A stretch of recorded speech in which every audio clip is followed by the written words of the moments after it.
നമ്മളിന്ന് ചൈനീസ് മൂവിയാണ് കാണാൻ പോകുന്നത്. സമയത്തിൻ്റെ ലഭ്യത കുറവുകൊണ്ട് തന്നെ ഈ മൂവി ഞാൻ പാർട്ടായിട്ടാണ് അപ്ലോഡ് ചെയ്യുന്നത്. മൂവിയുടെ തുടക്കത്തിൽ തന്നെ ക്യൂൻ, അതായത് ഇവൾക്ക് ഭയങ്കര വണ്ണമുള്ളൊരു രാജകുമാരിയാണ്. ആ വണ്ണത്തിൽ തന്നെ അവൾ ഭയങ്കര ഇൻസെക്യൂറായിട്ടാണ് ജീവിച്ചുകൊണ്ടിരിക്കുന്നത്. ഒരു ദിവസം അവളുടെ ഡ്രസ്സ് ഇടാൻ പോകുമ്പോഴേക്കും ആ ഡ്രസ്സ് അവൾക്ക് പാകമല്ല എന്നുള്ള സത്യം മനസ്സിലാവുകയാണ്. അവൾ ഒത്തിരി വിഷമിക്കുന്നുണ്ടെങ്കിലും പറയുന്നുണ്ട്, എന്ത് ചെയ്യാൻ പറ്റും, ഞാൻ പ്രഗ്നൻ്റായി പ്രസവിച്ച് കഴിഞ്ഞപ്പോൾ തുടങ്ങിയ വണ്ണമാണിത്, അതുകൊണ്ട് തന്നെ എനിക്ക് നല്ല ബുദ്ധിമുട്ട് ഉണ്ടെന്നും. അങ്ങനെ തോഴിമാരെല്ലാവരും കൂടി അവളെ ഡ്രസ്സ് ചെയ്യാനായിട്ട് സഹായിക്കുന്നുണ്ട്. വലിച്ചു മുറുക്കിയാണ് ഡ്രസ്സ് ചെയ്യിപ്പിക്കുന്നത്. അന്നത്തെ ദിവസം തന്നെ അവരുടെ കൊട്ടാരത്തിൽ ഒരു സെറിമണി നടക്കുന്നുണ്ട്. അവളുടെ ഭർത്താവാണെങ്കിൽ അവിടുത്തെ രാജകുമാരനാണ്. അവിടുത്തെ നാട്ടിലെല്ലാം പറയുന്നത്, ഇവള് പ്രസവിച്ച് കഴിഞ്ഞിട്ട് ആ നാട്ടിൽ മഴ പെയ്തിട്ടില്ല, അതുകൊണ്ട് തന്നെ അവളൊരു ശാപം പിടിച്ചവളാണെന്നാണ് പറയുന്നത്. അവൾ വരാത്ത കൊണ്ടിട്ട് രാജാവ് നല്ല രീതിയിൽ ദേഷ്യപ്പെട്ട് നിൽക്കുകയാണ്.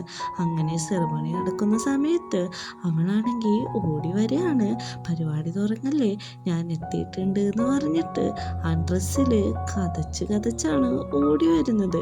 ഇത് കാണുന്ന എല്ലാവരും അവളെ നോക്കി കളിയാക്കി ചിരിക്കുന്നുണ്ട്. അവൾ വന്നിട്ട് പറയുന്നുണ്ട്, എന്നോട് ക്ഷമിക്കണം, ഇത്തിരി സമയം വൈകിപ്പോയി, നമുക്ക് പരിപാടി തുടങ്ങാമെന്ന്. രാജാവ് പറയുന്നുണ്ട്, നീ വേഗം വാ, സമയം കളയാതെ വേഗം ഇങ്ങോട്ട് കയറി വരാനൊക്കെ. അവളാണെങ്കിൽ കയറി വന്ന് സ്വന്തം മകൻ്റെ അടുത്ത് ഹലോ എന്ന് പറയുമ്പോഴേക്കും ആ ചെക്കനാണെങ്കിൽ, നീ ഒരു തടിച്ചിയാണ്, എനിക്ക് നിന്നെ അമ്മയായിട്ട് കാണാൻ പറ്റില്ല എന്ന് പറഞ്ഞിട്ട് രാജാവിൻ്റെ രണ്ടാം ഭാര്യയുടെ അടുത്ത് ചെന്നിട്ട് സംസാരിക്കുകയാണ്. ഇതെല്ലാം കാണുമ്പോഴേക്കും രാജകുമാരിയുടെ മനസ്സ് നല്ല രീതിക്ക് വേദനിക്കുന്നുണ്ട്. രണ്ടാം ഭാര്യയാണെങ്കിൽ ഒരു വില്ലത്തിയും അവസരം മുതലെടുക്കുന്ന വ്യക്തിയുമാണ്. അങ്ങനെ പരിപാടി തുടങ്ങാനായിട്ട് അവിടെ ഡ്രംസ് എല്ലാം കൊട്ടുന്നുണ്ട്. കുറേ ചന്ദനത്തിരികൾ കൂട്ടിപ്പിടിച്ച് അവരെല്ലാവരും സൂര്യഭഗവാന് വേണ്ടിയിട്ട് പ്രാർത്ഥിക്കുകയാണ്. രാജകുമാരി ദൈവത്തിന് വണങ്ങുമ്പോഴേക്കും അവളുടെ ഡ്രസ്സ് ഭയങ്കര ടൈറ്റായിട്ടുള്ള കാര്യം അവളങ്ങ് മറന്നു പോവാണ്. കനിയുമ്പോഴേക്കും അത് പെട്ടെന്ന് കീറിപ്പോകുന്നുണ്ട്. ഈ കീറിയ സൗണ്ടാണെങ്കിൽ അവിടെ എല്ലാവരും കേൾക്കുന്നുണ്ട്. പെട്ടെന്നാണ് അവൾക്ക് തൻ്റെ ഡ്രസ്സാണ് കീറിയെന്നുള്ള സത്യം മനസ്സിലാവുന്നത്. കൂട്ടുകാരികളെല്ലാവരും ഇത് കണ്ടിട്ട് ഭയങ്കരമായിട്ട് കളിയാക്കി ചിരിക്കുകയാണ്. പെട്ടെന്ന് തന്നെ അവളുടെ അമ്മായിയമ്മയും ദേഷ്യത്തോടെ നോക്കുന്നുണ്ട്. ഇവളെ ഈ പരിപാടിക്ക് നിൽക്കണ്ട, രണ്ടാം ഭാര്യനെ കയറ്റി ചടങ്ങുകൾ നടത്താൻ അമ്മായിയമ്മ പറയുന്നുണ്ട്. രണ്ടാം ഭാര്യയാണെങ്കിൽ അവസരം മുതലെടുത്ത് പാവത്താൻ കളിച്ച് അങ്ങോട്ട് കയറി വരാണ്. പാവൻ രാജകുമാരി ഒന്നും ചെയ്യാൻ പറ്റാതെ ചന്ദനത്തിരികൾ അവൾക്ക് കൊടുത്തിട്ട് അവിടുന്ന് ഇറങ്ങിപ്പോവാണ്. ആ സമയത്താണ് രണ്ടാം ഭാര്യ അവളെ പിടിച്ച് തള്ളുന്നത്. അവളാണെങ്കിൽ തൻ്റെ കാല് സ്ലിപ്പായിട്ട് താഴത്തേക്ക് ഉരുണ്ട് വീണ് താഴെ കിടക്കാണ്. ഇവളീ വീഴുന്നതും ബാക്കിയെല്ലാവരും പറയുന്നുണ്ട്, എന്തൊരു അപശകനാണ് ഇവള് കാരനാണ് എല്ലാ പ്രശ്നവും സംഭവിക്കുന്നതെന്ന്. പെട്ടെന്ന് തന്നെ അവിടെ എണീറ്റ് പറയുന്നുണ്ട്, ഈ രണ്ടാം ഭാര്യയാണ് എന്നെ ഇങ്ങനെയൊക്കെ തള്ളിയിട്ടതെന്ന് പറയുമ്പോൾ അവള് പാവത്താൻ കളിച്ച് ഞാനങ്ങനെയൊന്നും ചെയ്തിട്ടില്ല എന്ന് പറയുന്നുണ്ട്. അവിടെ നിൽക്കുന്ന ആൾക്കാര് ഇവളോട് വേഗം പൊക്കോളൂ, രാജകുമാരിയാന്നുള്ള കാര്യം മറക്കരുത്, ഇവിടുന്ന് പോകാൻ പറയുന്നുണ്ട്. അവളാണെങ്കിൽ റൂമിൽ ചെന്നിട്ട് വളരെയധികം സങ്കടപ്പെട്ട് കരയാണ്. അങ്ങോട്ടൊരു ആള് വരുന്നുണ്ട്. പെട്ടെന്ന് തന്നെ അവളുടെ കഴുത്തിന് ഒരു മാല പോലത്തെ സാധനം ഇട്ടിട്ട് കൊല്ലാൻ ശ്രമിക്കുകയാണ്. അങ്ങോട്ട് രണ്ടാം ഭാര്യ വരുന്നത് കണ്ട് അവൾ ചോദിക്കുന്നുണ്ട്, നിങ്ങൾ രണ്ടുപേരും കൂടി എന്നെ എന്താണ് ചെയ്യുന്നതെന്ന് നിനക്ക് കണ്ടാൽ മനസ്സിലാവില്ലേ, നിന്നെ കൊല്ലാൻ നോക്കാണ്, അദ്ദേഹത്തിൻ്റെ ഒരു ഭാര്യ ആയിട്ട് എനിക്ക് ജീവിച്ചാൽ മതി, നീ ഒഴിഞ്ഞു പോകണം, അതാണ് എൻ്റെ ലക്ഷ്യം എന്ന് പറഞ്ഞിട്ട് അവളെ കൊല്ലാൻ ശ്രമിക്കുന്നുണ്ട്. ശ്രമത്തിൻ്റെ ഒടുവിൽ അവള് മരിക്കുകയാണ്. കുറച്ചു നേരം അവള് ബോധമില്ലാതെ അവിടെ തന്നെ കിടക്കുന്നുണ്ട്. പെട്ടെന്ന് തന്നെ അവളുടെ ബോധം തിരിച്ചു വരാണ്. അവള് ഒന്ന് ആലോചിക്കുന്നുണ്ട്.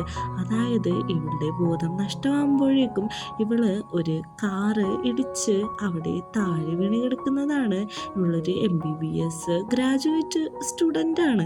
അവൾ റോഡ് ക്രോസ് ചെയ്യുമ്പോഴാണ് ഈ ആക്സിഡൻറ്റ് സംഭവിക്കുന്നത്. അതും ഗ്രാജുവേഷൻ്റെ അന്ന്. ഈ കാര്യങ്ങളെല്ലാം മൂലവയ്ക്കുന്നുണ്ട് അവൾ. പെട്ടെന്ന് അവൾക്ക് മനസ്സിലായി ട്രെയിൻ ട്രാവലിലൂടെ താൻ വേറൊരു ശരീരത്തിൽ അകപ്പെട്ടതാണ്. അങ്ങനെ അവൾ ചുറ്റും നോക്കുന്നുണ്ട്. തോഴി വന്ന് പറയുന്നുണ്ട്, ഇപ്പോൾ രാജകുമാരിക്ക് എങ്ങനെയുണ്ടെന്ന്.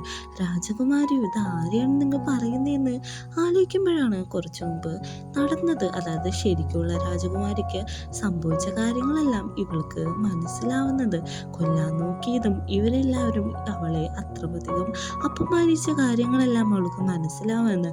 പെട്ടെന്ന് തന്നെ എണീറ്റിട്ട് അവള് വിയേഡായിട്ട് പെരുമാറാണ്. കാരണം ശരിക്കുള്ള രാജകുമാരിയുടെ സോളല്ല അവളുടെ ശരീരത്തിലുള്ളത്. അവള് തോഴിമാരെ കൊണ്ട് രണ്ടാം ഭാര്യനെ അടുപ്പിക്കുന്നുണ്ട്. നിങ്ങൾ എന്താണ് വിചാരിച്ചത്? നിങ്ങൾ കുത്തി നോക്കിക്കുമ്പോൾ പാവം പോലെ നിൽക്കുന്ന രാജകുമാരിയാണോ ഞാനെന്ന്? നിങ്ങൾ വിചാരിക്കുന്ന രാജകുമാരി ഞാനല്ല. നിങ്ങളെല്ലാവരെയും ശിക്ഷിക്കുമെന്ന് പറഞ്ഞ് നിൽക്കുമ്പോൾ തന്നെ രാജാവ് കയറി വരുന്നുണ്ട്. രാജാവിനെ കണ്ടതും രണ്ടാം ഭാര്യ കരഞ്ഞു പറയാണ്, ഇവള് മോശമായിട്ട് പെരുമാറി, വേലക്കാരിനെ കൊണ്ടുവരും, എന്നെ തല്ലിച്ചു എന്നൊക്കെ ഉള്ള കാര്യങ്ങൾ. ഇത് കേൾക്കുന്ന രാജകുമാരി പറയുന്നുണ്ട്, അതേ ഞാൻ തല്ലിച്ചു, അതിനെന്താണ് കുഴപ്പം? കാരണം നിങ്ങളുടെ അടിമയായിട്ട് നിൽക്കാനായിട്ട് എനിക്കിനി പറ്റില്ല. നിങ്ങൾ എന്തോരെന്നെ വേദനിപ്പിച്ചു എന്ന് പറഞ്ഞ് വാളെടുക്കുമ്പോഴേക്കും രാജാവിൻ്റെ മുഖത്ത് അത് കൊണ്ട് മുറിയുന്നുണ്ട്. ഇനി നിന്നെ ഇങ്ങനെ വിട്ടാൽ ശരിയാവില്ലെന്ന് പറഞ്ഞ രാജാവ് അവളെ ഒരു ആരും താമസിക്കാത്ത കെട്ടിടത്തിൽ ഉപേക്ഷിക്കുകയാണ് താമസിക്കാൻ. കൂടി ആ തോഴീനെയും കൂടി ഉപേക്ഷിക്കുന്നുണ്ട്. അങ്ങനെ അവർ രണ്ടുപേരും ആ കെട്ടിടത്തിൻ്റെ ഉള്ളിൽ അകപ്പെടുന്നുണ്ട്. രണ്ടാം ഭാര്യ ഇത് കണ്ട് കളിയാകെ ചിരിക്കുന്നുണ്ട്. നിങ്ങൾ സർവൈവ് ചെയ്യുന്നത് ഒന്ന് കാണണമെന്നാണ് പറയുന്നത്. അങ്ങനെ അവൾ ചുറ്റും നോക്കുന്നുണ്ട്, എന്തൊക്കെയാണ് നടക്കുന്നത്. ആദ്യം രാജകുമാരി എന്ന് പറയുന്നു, ഇപ്പം വേറൊരു ഡമ്പൽ പോലത്തെ സ്ഥലത്ത് കൊണ്ടുപോയി ഡംപ് ചെയ്യുന്നു. പെട്ടെന്നിരിക്കുമ്പോൾ തോഴി എന്ന് പറയുന്നുണ്ട്, കിടക്കയെല്ലാം നനഞ്ഞ് കുതിർന്ന അവസ്ഥയിലാണ്. നമ്മളിവിടെ എങ്ങനെ താമസിക്കുമെന്ന് നീ വിഷമിക്കണ്ട, എനിക്കതിനുള്ള ഐഡിയ ഉണ്ടെന്ന് പറഞ്ഞിട്ട് രാജകുമാരി തൻ്റെ കയ്യിലെ ഫോൺ എടുത്തിട്ട് അവൾ പ്രസൻറ്റ് ലൈഫിൽ നിന്ന് പാസ്റ്റിലേക്ക് കോൾ ചെയ്യുകയാണ്. അതിൽ നിന്ന് ഒരു ആള് ഇറങ്ങി വന്നിട്ട്, അതായത് നമ്മുടെ കാലഘട്ടത്തിലുള്ള ഒരു വ്യക്തി ഇറങ്ങി വന്നിട്ട് മെത്തയും കാര്യങ്ങളെല്ലാം ഡെലിവറി ചെയ്യാണ്. ഇത് കാണുന്ന തോഴി പേടിക്കുന്നുണ്ട്. എന്താണ് ഇതെന്ന് നോക്കുമ്പോൾ ഇതൊക്കെ ഡെലിവറിയാണ്, നിനക്ക് പറഞ്ഞാൽ മനസ്സിലാവില്ല, ഇതൊക്കെ നോർമൽ തിങ് ആണ് ഞങ്ങളുടെ സ്ഥലത്തെന്ന് പറയുന്നുണ്ട്. അതിൽ പതുപഴുത്ത ബെഡ് കണ്ടിട്ട് അവൾക്ക് ആശ്ചര്യമാവാണ്. കാരണം അങ്ങനത്തെ ഒരു മെറ്റീരിയൽ അവിടെ ഇറങ്ങിയിട്ട് പോലുമില്ല. അങ്ങനെ തൻ്റെ വണ്ണം കുറക്കണം എന്നുള്ള തീരുമാനം എടുക്കുകയാണ്. കാരണം ഈ വണ്ണക്കാരനാണ് യഥാർത്ഥ രാജകുമാരിക്ക് കളിയാക്കലും അപമാനങ്ങളും നേരിട്ടുള്ള കാര്യം അവൾ മനസ്സിലാക്കുന്നുണ്ട്. 1 മാസം കൊണ്ട് തന്നെ ഞാൻ 50 കിലോ കുറക്കുമെന്നവൾ പറയുന്നുണ്ട്. എല്ലാവരും ഈ രാജകുമാരിയെ കളിയാക്കതിൽ നിന്നും അവൾക്ക് സെൽഫ് റെസ്പെക്റ്റ് കൊടുക്കണം, ഞാൻ അവൾക്ക് അത് നേടിക്കൊടുക്കും എന്നുള്ള ചിന്തയിലാണ് അവൾ ഇതെല്ലാം ചെയ്യുന്നത്. തോഴിയാണെങ്കിൽ ഇതെല്ലാം കേട്ടിട്ട് അമ്പരക്കുന്നുണ്ട്. അങ്ങനെ ഒരു ദിവസം ആ ഗ്രാമത്തിലെ ഗ്രാൻഡ് ഫാദർ, അതായത് രാജകുമാരൻ്റെ മുത്തശ്ശൻ, എല്ലാവരെയും കാണാനായിട്ട് നാട്ടിലേക്ക് എത്തിയിട്ടുണ്ട്. എല്ലാവരോടും സുഖവിവരങ്ങൾ തിരക്കുന്നതിൻ്റെ ഇടയിൽ രാജകുമാരി എത്തിയെന്ന് നോക്കുമ്പോഴേക്കും അവളെ ഞാൻ തുറങ്കിലടിച്ചു, അവള് ചെയ്യാൻ പാടില്ലാത്ത പ്രവൃത്തികളാണ് ഇവിടെ ചെയ്തുകൊണ്ടിരുന്നതെന്ന് രാജാവ് പറയുന്നുണ്ട്. പെട്ടെന്ന് തന്നെ മുത്തശ്ശൻ ദേഷ്യപ്പെടുന്നുണ്ട്. രണ്ടാം ഭാര്യ പറയുന്നുണ്ട്, അത് സത്യമാണ്, അവളിങ്ങനെ രാജാവിൻ്റെ മുഖത്ത് വാളൊക്കെ വെച്ച് വീശി, അതുകൊണ്ടാണ് തുറങ്കിലടിച്ചതെന്ന് പറയുന്നുണ്ട്. നിങ്ങൾ പറയുന്നത് എനിക്ക് വിശ്വസിക്കാൻ പറ്റുന്നില്ല, കാരണം അവള് അങ്ങനെ ഒരു പെൺകുട്ടിയല്ലെന്ന് പറയുന്നുണ്ട്. രാജകുമാരിയാണെങ്കിൽ നേരത്തെ ശപഥമെടുത്തതുപോലെ തന്നെ ഫുള്ള് വർക്കൗട്ടും ഡയറ്റിങ്ങും കാര്യങ്ങളൊക്കെയാണ് ചെയ്തുകൊണ്ടിരിക്കുന്നത്. അങ്ങനെ ഇപ്പോൾ പ്രസൻറ്റിൽ രാജകുമാരിയുടെ വണ്ണമെല്ലാം കുറഞ്ഞ് സ്ലിം ആയതാണ് നമ്മളെ കാണിക്കുന്നത്.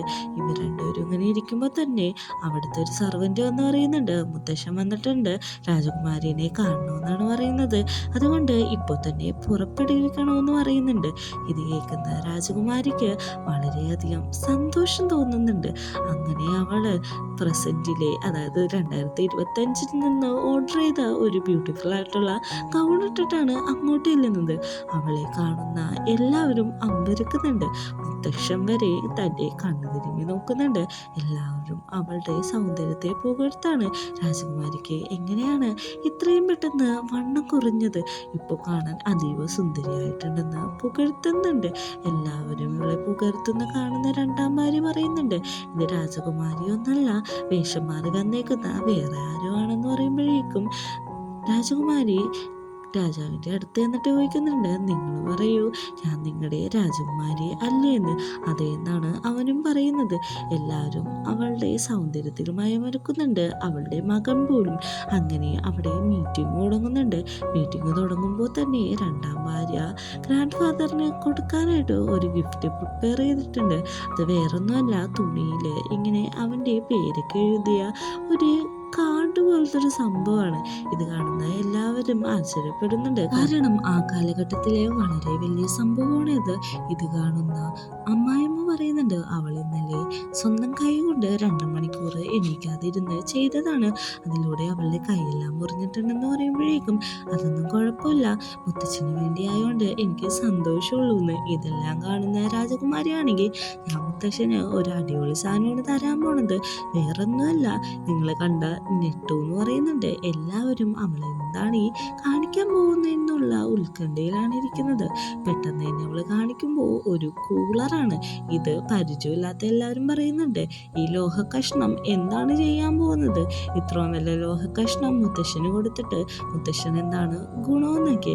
ഇതും പറഞ്ഞ് രണ്ടാം ഭാര്യ അവളെ കളിയാക്കുന്നുണ്ട്. ഇത് വേറൊരു ലോഹ കഷ്ണമല്ല, മുത്തശ്ശന് ഇപ്പോൾ നന്നായിട്ട് ചൂടെടുക്കുന്നുണ്ടോ എന്ന് നോക്കുന്നുണ്ട്. അതെ, ഇവിടെ വന്നിട്ട് നല്ല രീതിക്ക് തന്നെ ചൂടെടുക്കുന്നുണ്ട്, അങ്ങനെയാണെങ്കിൽ ഇപ്പൊ തന്നെ ആ ചൂട് ഞാൻ മാറ്റിത്തരാന്ന് പറഞ്ഞ് കൂളർ അങ്ങ് ഓണാക്കാണ്. ഓണാക്കുമ്പോൾ നല്ല തണുത്ത കാറ്റ് വരും. ഇത് കാണുന്ന മുത്തച്ഛന് വളരെയധികം സന്തോഷമാവുന്നുണ്ട്. നീ എനിക്ക് വേണ്ടി നല്ലൊരു സമ്മാനം തന്നെ തിരഞ്ഞെടുത്തു, അതും നമ്മുടെ ഈ രാജ്യത്ത് ഇല്ലാത്തൊരൊന്നെന്ന് പറയുന്നുണ്ട്. രണ്ടാം ഭാര്യയ്ക്ക് ഇത് കണ്ട് കുശുമ്പ് കയറിയിട്ട്, ഇതിന് ചൂടുകാറ്റ് വരുമെന്ന് നോക്കുന്നുണ്ട്. നിനക്ക് ചൂടുകാറ്റല്ലേ വേണ്ടത്, അത് ഞാനിപ്പോൾ തരാമെന്ന് പറഞ്ഞിട്ട് കാറ്റിൻ്റെ ശക്തി കൂട്ടിയിട്ട് വീശി കൊടുക്കുന്നുണ്ട്. അതിൽ അവളുടെ ഡ്രസ്സും കാര്യങ്ങളെല്ലാം പറക്കുന്നുണ്ട്. ഇത്രയും ചൂടുകാറ്റ് മതിയോ എന്ന് ചോദിക്കുന്നുണ്ട്. എല്ലാവരും ഇവളുടെ ഓരോ പ്രവൃത്തിയിൽ ഭയങ്കരമായിട്ട് അത്ഭുതകരമായിട്ട് നിൽക്കാണ്. അപ്പോഴേക്കും രണ്ടാം ഭാര്യം പറയുന്നുണ്ട്, ഇതൊക്കെ ഓക്കെ, എനിക്ക് മനസ്സിലായി, പക്ഷേ നീ എന്നെ തോപ്പിക്കാൻ നോക്കുക എന്ന് പറഞ്ഞ് തലയിറങ്ങി വീണ പോലെ അഭിനയിച്ച് അവിടെ കിടക്കാണ്. എല്ലാവരും അവൾ തലയിറങ്ങി വീണത് പേടിക്കുന്നുണ്ട്. പെട്ടെന്ന് തന്നെ രാജകുമാരി പറയുന്നുണ്ട്, ഇതിനും എൻ്റെ അടുത്ത് ഒരു വിദ്യയുണ്ട്, ഞാൻ പ്രയോഗിച്ചോട്ടെ എന്ന് ചോദിക്കുമ്പോഴേക്കും അതിനെന്താ നീ പ്രയോഗിച്ചോളൂ എന്ന് മുത്തശ്ശനും അവൾക്ക് സമ്മതം കൊടുക്കുന്നുണ്ട്. വേറൊന്നല്ല, വെർജിനായിട്ടുള്ള ഒരു ആൺകുട്ടിയുടെ മൂത്രം കുടിപ്പിച്ചാൽ മതി, ഇപ്പം തന്നെ ബോധം വരുമെന്ന് പറയുന്നുണ്ട്. അങ്ങനെ രാജകുമാരി തൻ്റെ സ്വന്തം മോനെ വിളിച്ചുകൊണ്ട് പോയി അവൻ്റെ യൂറിൻ കളക്ട് ചെയ്യുന്നുണ്ട്. അത് കുടിപ്പിക്കാൻ നോക്കുന്നുണ്ട്. പെട്ടെന്ന് തന്നെ രണ്ടാം ഭാര്യ അത് തട്ടി മാറ്റിയിട്ട് എണീക്കാണ്. രാജകുമാരി പറയുന്നുണ്ട്, അപ്പോൾ നിന്റെ തലകറക്കം കള്ളത്തരമായിരുന്നോ, നിനക്ക് എങ്ങനെ മനസ്സിലായി ഞാൻ യൂറിൻ കുടിപ്പിക്കാൻ നോക്കിയ കാര്യമൊന്ന്. ഒന്നും മിണ്ടാതെ അവള് അവിടെ തന്നെ ഇരിക്കുന്നുണ്ട്. രണ്ടുപേരും ഇങ്ങോട്ടും ഇങ്ങോട്ടും ചെറിയ വാഗ്വാദത്തിൽ ഏർപ്പെടുന്നുണ്ട്. നമ്മുടെ രാജകുമാരനാണെങ്കിൽ ഇതിൻ്റെ ഇടയിൽ പെട്ടു നിൽക്കുന്ന അവസ്ഥയിലാണ് നിൽക്കുന്നത്. പെട്ടെന്ന് തന്നെ മുത്തച്ഛൻ കരയുന്നുണ്ട്. മുത്തച്ഛന് വയറുവേദന എടുക്കുന്നു എന്ന് പറഞ്ഞാണ് ഒച്ചക്ക് കരയുന്നത്. ഇത് കേട്ട എല്ലാവരും മുത്തശ്ശൻ്റെ അടുത്തേക്ക് ഓടിച്ചെല്ലുന്നുണ്ട്. രാജകുമാരനും രാജകുമാരിയും എല്ലാവരും ഈ സീൻ കാണിച്ച് നമ്മൾ ഫസ്റ്റ് പാർട്ട് അവസാനിപ്പിക്കുകയാണ്.